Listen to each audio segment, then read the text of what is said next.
So, first of all, James, can you tell me who you are as a person? Who are you? Who am I talking with? Who's this James Kenny guy?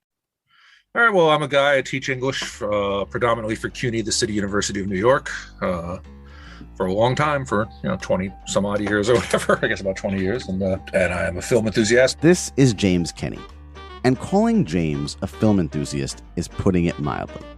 James is one of the biggest movie fans I've ever had the pleasure to meet. He's constantly tweeting about movies and writes about them on his blog, Tremble Sigh Wonder.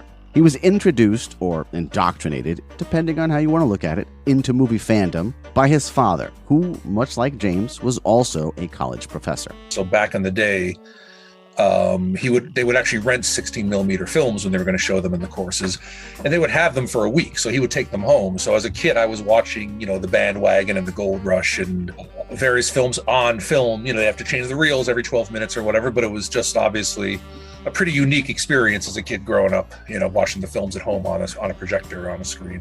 And like with all movie fans, there's always that one film and filmmaker that really gets your attention, that just stays with you.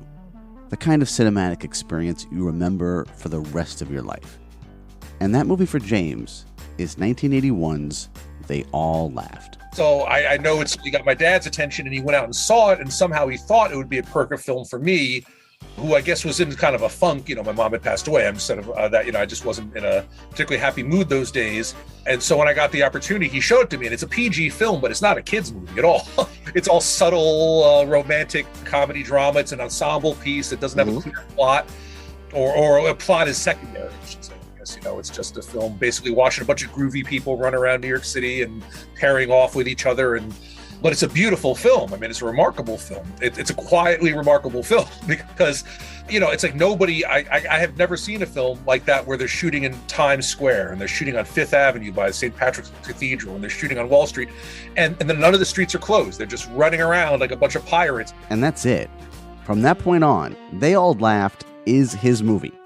And for James, it was the right movie at the right time. And so for whatever reason, I was a relatively savvy kid, but I loved this film, and I must have watched it, 10 times on cable in 1982. And then just became a huge fan. A huge fan of They All Laughed director Peter Bogdanovich, the new Hollywood era filmmaker best known for movies like Paper Moon and The Last Picture Show.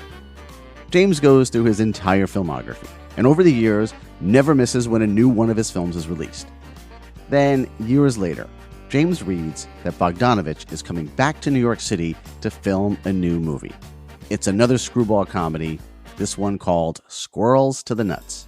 Mind you, at this point, it's been over a decade since Bogdanovich's previous film, 2001's The Cat's Meow. And now there's news about this movie filming around New York City seemingly every day. And then eventually, there's nothing. So I don't hear much about it for a while because I was hearing about it while they were shooting it in New York.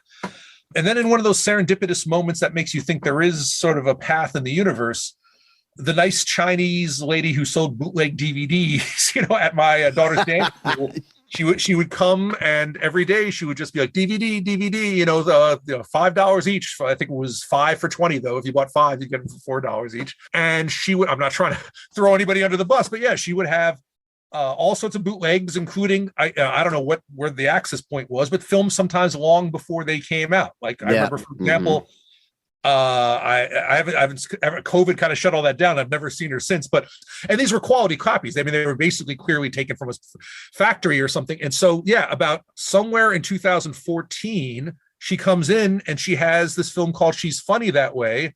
And I look on the back and it says directed by Peter Bogdanovich. It has the cast. And I'm like, this is the movie. And so I bought it. Yes, I bought it. James takes the DVD home, excited for another go-round with his favorite filmmaker, pops it in the DVD player, and... You might want to insert some dramatic music here. I largely hated it. It's not the worst movie ever made. It's I would argue it's a decidedly 2-star movie. It's a disappointment, to say the least. Did you think that it was Bogdanovich's worst film when you saw it? Well, absolutely. To give contrast, Illegally Yours, that film he made with Rob Lowe, that was released, has the worst reputation. Illegal Yours was a project that had a horrible script, but he was already having some financial problems at that point, and he had sued Universal over Mask, and so was kind of a pariah in Hollywood. But it's clear the script was dreadful. I've read the script, the original script, and they were rewriting it on the set, and it never really, it kind of falls apart. But it's clearly a Peter Bogdanovich film. You watch it and the setups and the scenes, and if you're a fan of a director, you might agree about this. It's like sometimes the fallen souffle of a great chef is more interesting than an Entenmann's cake. Meaning, Illegal Yours doesn't work, but it's a Peter Bogdanovich film, and I'm recognizing all sorts of things, and it's kind of interesting because it's almost like, oh, so this is what my hero does in a desperate situation. He's trying to figure his way through this project. She's Funny That Way. I instantly knew something was terribly wrong in the idea that there are so many things that pinpointed it was some kind of a muddled disaster, and it didn't feel like a Peter Bogdanovich film. Director Quentin Tarantino has said over the years that most directors have horrible last films. And She's Funny That Way wound up being Peter Bogdanovich's last film, his last fictional film. He did make a documentary about Buster Keaton afterwards, but as far as the kind of movie you think of when it comes to Peter Bogdanovich, She's Funny That Way is the end of the line.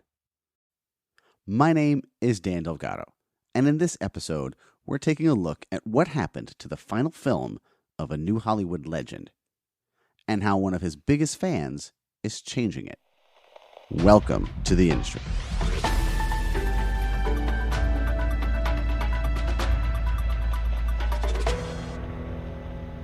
When Peter Bogdanovich passed away in January of 2022 at the age of 82, he had long cemented his reputation as a major filmmaker from the new Hollywood era. But what kind of a filmmaker was Peter Bogdanovich? If you had to, how would you categorize him? I feel like Peter was the first of the new directors, but he was also kind of the last of the old school directors.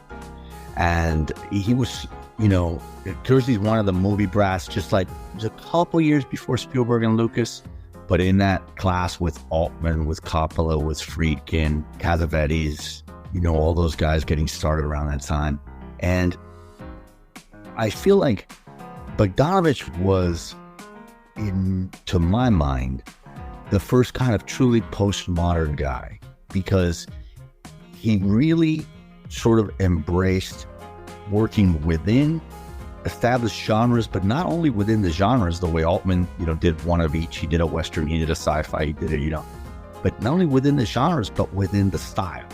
This is Bill Tech, a filmmaker and friend of Peter's. Bill even made a documentary about They All Laughed.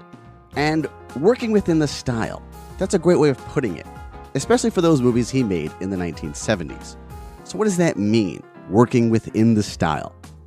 For example, let's take his 1971 breakout hit, The Last Picture Show.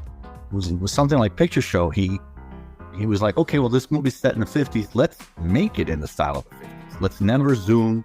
Let's just dolly. Let's do cutting like in the 50s. Let's do insert shots like in the 50s. But let's infuse it with a modern day sensibility. So, the treatment of sex and the treatment of relationships between men and women, all that was very frank and very current. So he was so radical because it was kind of subtle, but he was doing something very, very modern. And while he was working within those styles, over time, his own style emerges.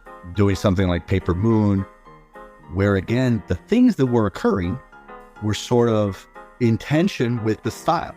It was a really kind of unique way to work, and he continued to do that through Nickelodeon, through At Long Last Love, and getting until I would say St. Jack and They All Laughed, when he really created his own style. And I feel like by that point, he had lost favor with critics. He had lost favor, even though St. Jack was a big critical comeback, and so was They All Laughed. But by then, they'd run him through the mill with Nickelodeon and At Long Last Love, even though I like them very much. And I think they've been reassessed and people like them now. But that's when I think he really kind of created his own signature style. And so, to sum this up, in a nutshell, I'd say Peter was just a guy who at the same time that he was making these very modern movies, he was also always promoting the work of great directors that came before him, whether it was Lubitsch or Ford or Wells or whoever. So that's Peter the filmmaker. But how did we end up with She's Funny That Way? Peter's last movie that wasn't really his last movie. the movie that disappointed one of his biggest fans. I spoke with Louise Stratton, the co-writer and one of the producers of She's Funny That Way. And yes, she happens to be Peter's ex-wife as well, though the two always remained close.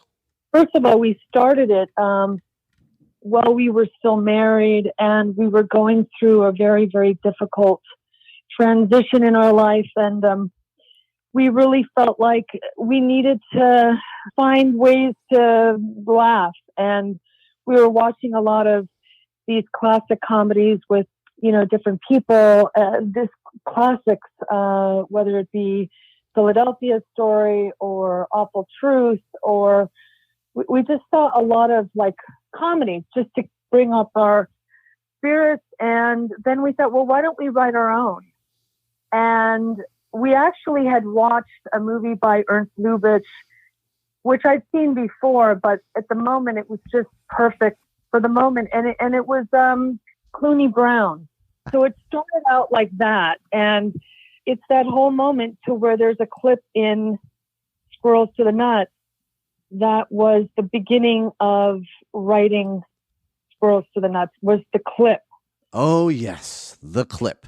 The clip that started this whole thing. This one little clip from the 1946 Ernst Lubitsch comedy Clooney Brown that spawned this entire story. This is the clip. He's always telling me, Clooney Brown, you don't know your place. Nobody can tell you where your place is. Where's my place? Where's anybody's place? I'll tell you where it is. Wherever you're happy, that's your place. And happiness is a matter of purely personal adjustment to your environment. In Hyde Park, for instance, some people like to feed nuts to the squirrels. But if it makes you happy to feed squirrels to the nuts, who am I to say nuts to the squirrel? And so with that, Peter and Louise began writing their movie, Squirrels to the Nuts, which I should point out was all the way back around 1999 or maybe 2000. In fact, Peter envisioned Louise in the lead role at the time, playing opposite John Ritter. Peter taught me so much about construction. It was an amazing masterclass of construction and putting all the different scenes on cue cards on a bulletin board, and to really kind of move things around to create a really incredible tight construction of the story and the characters and how all the characters would connect, which in comedy I learned is so important. And it was an amazing experience for me, particularly at a time that was so sort of dark. And eventually, years later, the writing turns into actual filming. And with a great cast, too. The role Peter wrote for Louise and mine went to Imogen Poots. Owen Wilson was in for the late John Ritter. And then you also had Jennifer Aniston, Kathryn Hahn, Rhys Ifans, Will Forte, and a number of Peter's regulars in small supporting roles. When I first got in touch with Peter, it was a screenplay he'd written with Louise Stratton, his ex-wife and good friend, and he was trying to get it done, and he was telling me that Noah Baumbach and Wes Anderson were trying to help him find financing, and he did find financing. And so by the end of the film that I was making, which was about They All Laughed, I was able to visit him on set. I was like, Peter, thanks for giving my movie a happy ending. I can't believe, you're making another film in New York where you last shot They All Laughed. You're, and so many people, Sybil's in it, and Colleen Camp is in it, and there's so many familiar faces. George Morfogen is in it. In the Bogdanovich world, it was really like a return to form, and it was a blast to be there on set and watch him shoot it.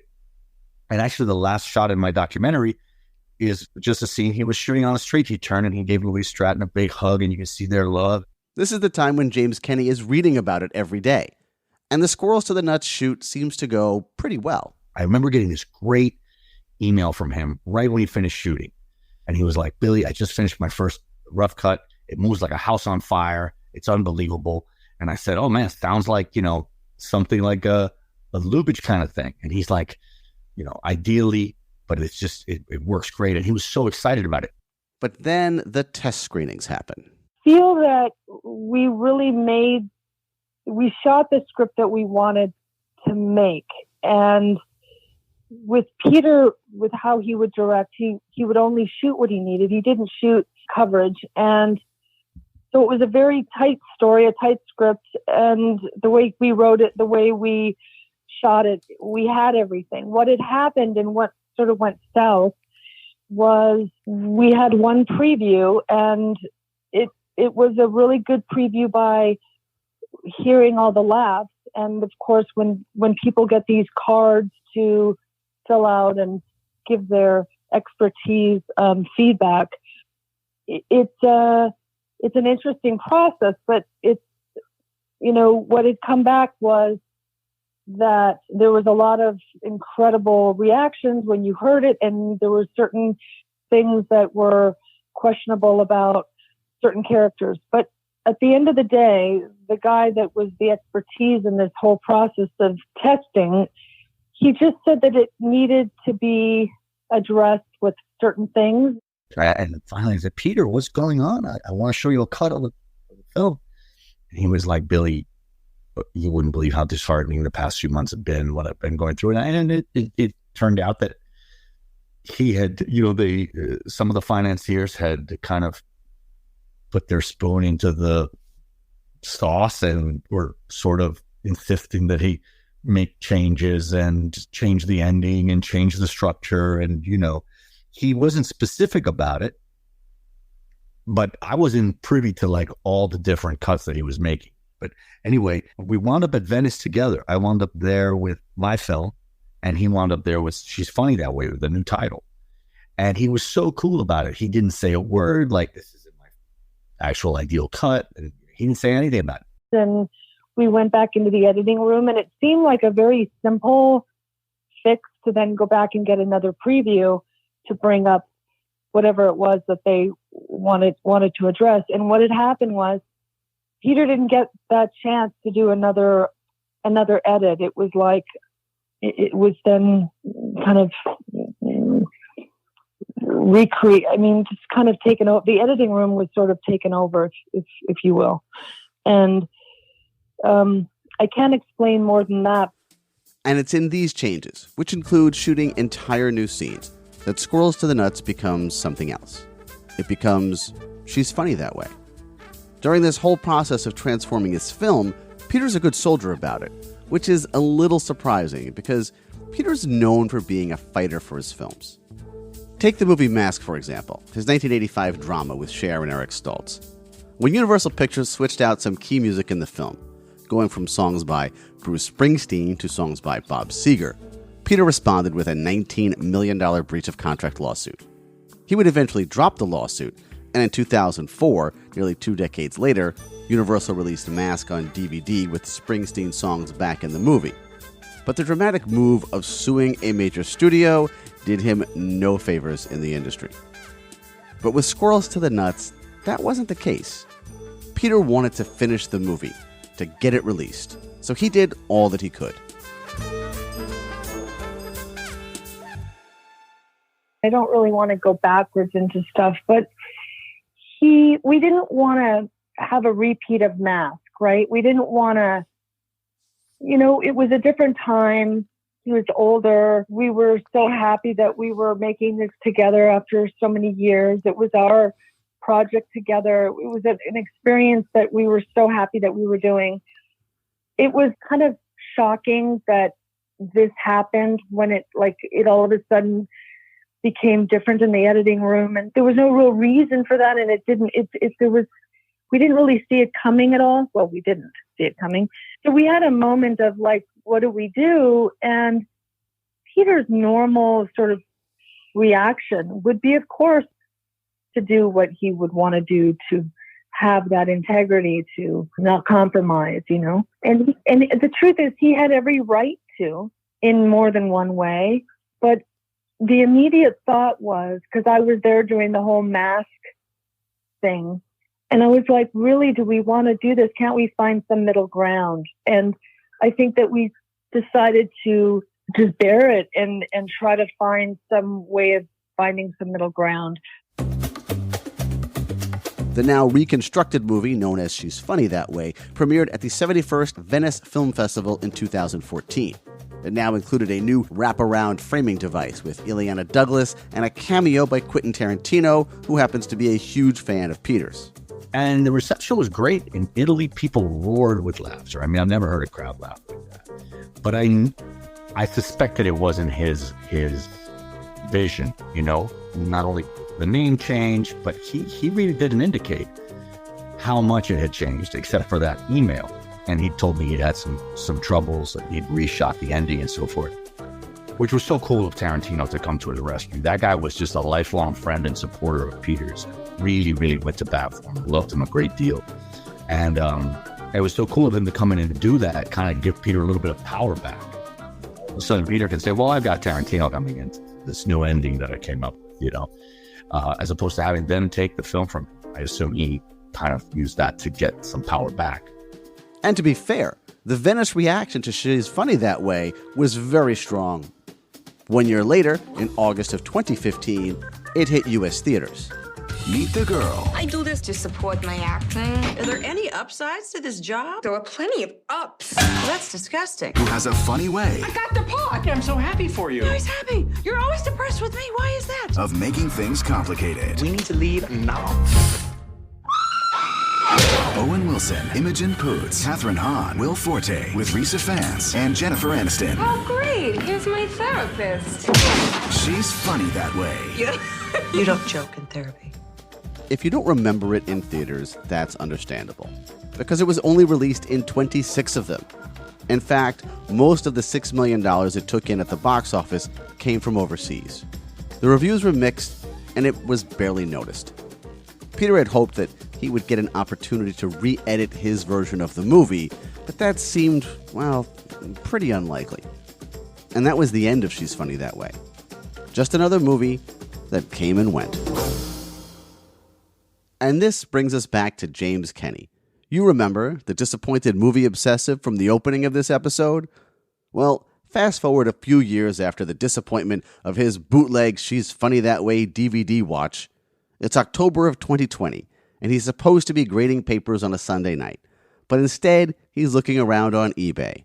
You know, just killing some time. I remember I had papers on my desk I was ignoring, and I'm looking on eBay, and I see this listing, and it says, She's Funny That Way / Squirrels to the Nuts, Owen Wilson, Jennifer Aniston, Sony HD Cam tape. Doesn't say Peter Bogdanovich's name at all, but I guess I had searched under She's Funny That Way or whatever, you know. And I'm like, well, what is this, you know? And so I look and I see it's some production tape, because a Sony HD Cam tape, that's not VHS. This is like a larger tape, you know, that was some sort of production tape. And he's all asking $150 for it. And I'm like, well, this is kind of interesting, but I don't have $150 to spend on a paperweight because I can't play a Sony Right. HD Cam Okay. tape. I did see it was called Squirrels to the Nuts, but I'm like, well, I knew that was the title when they were filming. You know, I didn't say this is some sort of revolutionary thing. But and the listing doesn't show anything exciting about it. And he takes a closer look and notices a longer runtime on this tape. This says the runtime is 113 minutes. And James knows that She's Funny That Way is only 91 minutes long. That's a big difference. And so I go, whoa. But again, it's one of those things. This could be a typo. You know, I could buy the tape and it doesn't even play. How am I going to play this tape anyway? I don't have a Sony HD Cam player.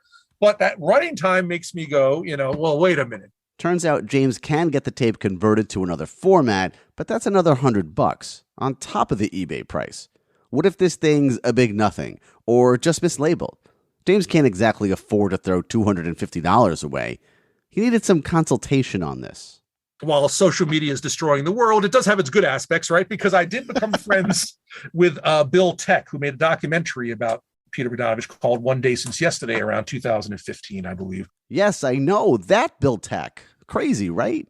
We just been friendly on Twitter, and I guess we exchanged phone numbers or something. I don't remember exactly, but I know I got a call from him saying, hey, man, I'm looking at this thing on eBay. Could this be Peter's director's cut of She's Funny That Way, Squirrels to the Nuts, because it's listed at 2 hours and whatever.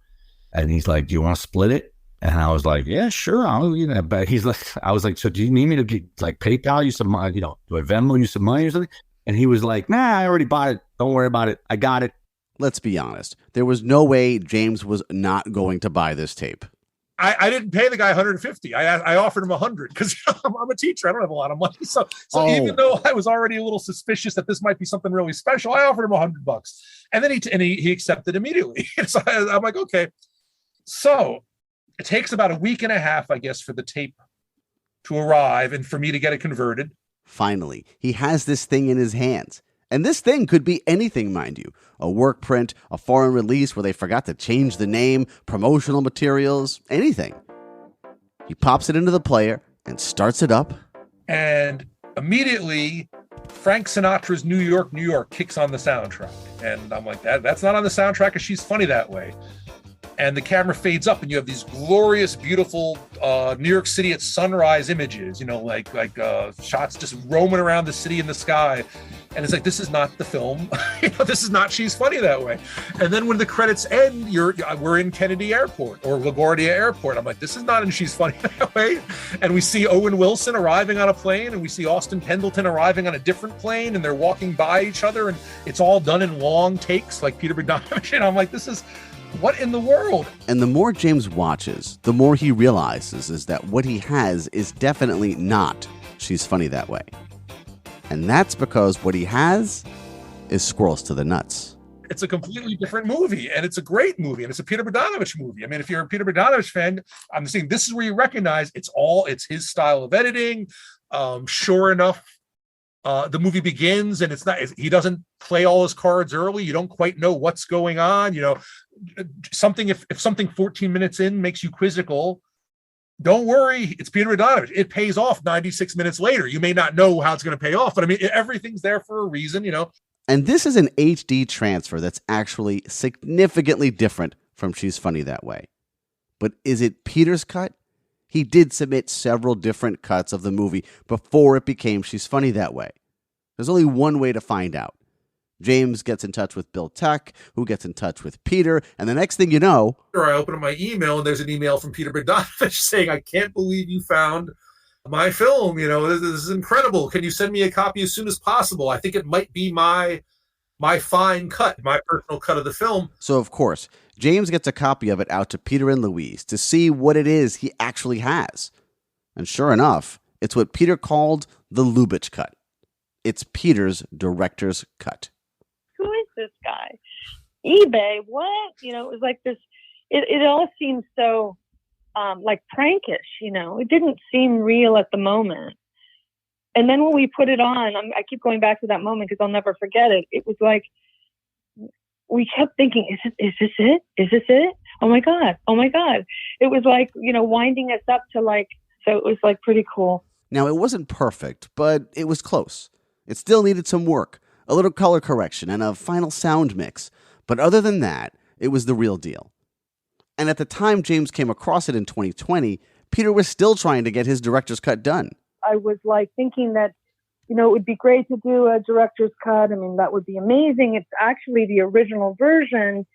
And I remember, sitting in that first preview and the audience it was just the energy in there was so incredible, and I'll never forget it. So getting this back and putting it on and seeing the version, I was ecstatic and thinking, this is just such an incredible gift. And for people to be able to see this version, it's very different. And then we had to convince Lionsgate to get on board and to say that this was another film. It's different enough to do it. You know what I mean? And it didn't take a whole lot. I mean, I was on the calls with Lionsgate, and Peter just pitched this, and they were on board. And, Tom Petty had seen this Gross to the Nuts version, loved it with a Tom Petty music in it, and blessed Peter with the music and gave it to him for basically nothing. That was a moment that I remember and had experienced as well. So everything kind of was just perfectly full circle and a beautiful thing.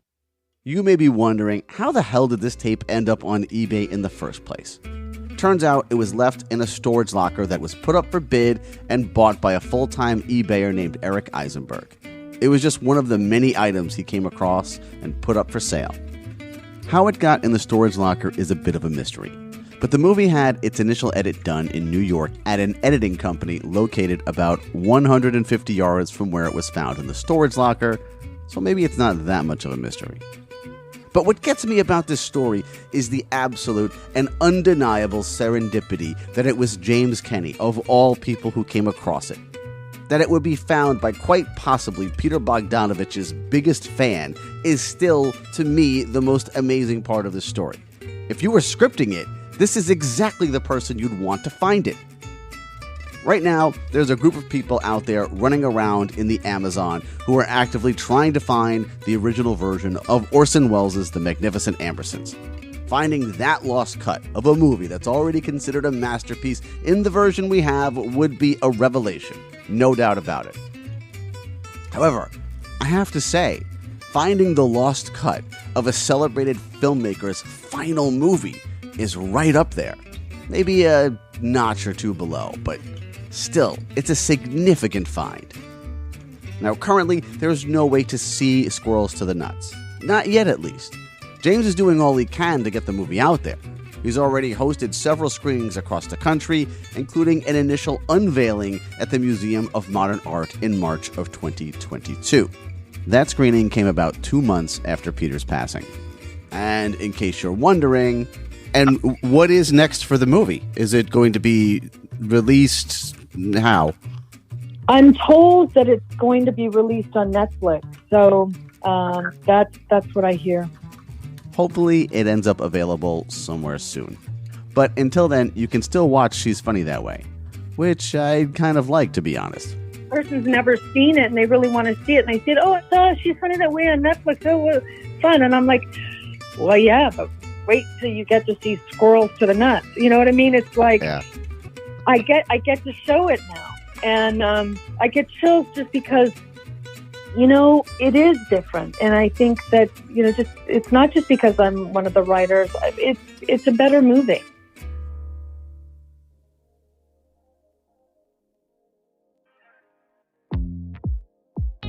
Thank you for listening to this episode of The Industry, presented by Movie Maker. Visit moviemaker.com for more great podcasts, articles, and information about movies. If you love movies, want to make them, or you're a movie maker already yourself, there's something for you at moviemaker.com. This episode was written, edited, and hosted by me, Dan Delgado. Special thanks to my guests this week, Louise Stratton, filmmaker Bill Tech, and James Kenney. Check out James's blog, Tremble Sigh Wonder, at tremblesighwonder.com. There's a link to it in the show description, and you can read his very detailed account of this story. It's worth your time. Music in this episode is from Epidemic Sound. Links to all sources used for this episode and anything else I might think is relevant can be found at my website, industrypodcast.org. While you're there, you can leave me a voicemail, and if you're so inclined, you can even buy me a coffee, which I would likely use to buy some coffee. If you enjoyed this episode, feel free to leave a 5-star review on Apple Podcasts, Spotify, Podchaser, or wherever else it is that you can leave a review. If you'd like to contact me, you certainly can. My email is dan@moviemaker.com. I'm also on Twitter at TheIndustry13, Instagram at industry_podcast, and Facebook at TheIndustryPod. You can also find me on the Repod app, a great podcast listening app that's available in your app store. Go ahead, download it, sign up, and look for me. You can come by and say hello. Thanks again for listening. I'll be back again soon with another story of the things that went on in the industry.